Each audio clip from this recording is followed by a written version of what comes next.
السلام علیکم، آپ دیکھ رہے ہیں 5 نیوز اور میں ہوں محمد حسنین خان۔ بلیٹن کا آغاز کریں گے۔ سب سے پہلے آپ کو بتائیں گے کہ پاکستان پیپلز پارٹی کے چیئرمین بلاول بھٹو زرداری نے شہید ذوالفقار علی بھٹو ایکسپریس وے کے فیز 1 کا باقاعدہ افتتاح کر دیا ہے۔ بلاول بھٹو نے ایکسپریس وے پر 100 روپے ٹول ٹیکس بھی ادا کیا اور ایکسپریس وے کا تفصیلی جائزہ لیا۔ تفصیلات طلحہ مخدوم کی رپورٹ میں دیکھیے۔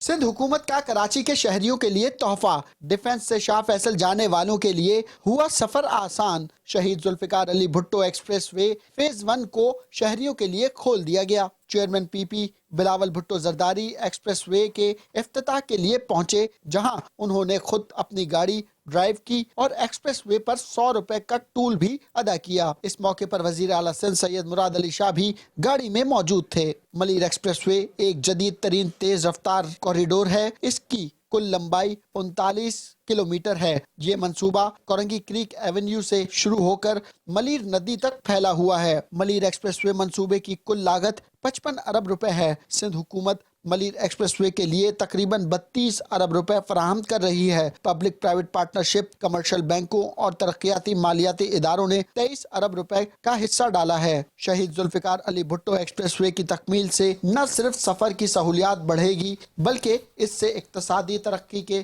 نئے دروازے بھی کھلیں گے۔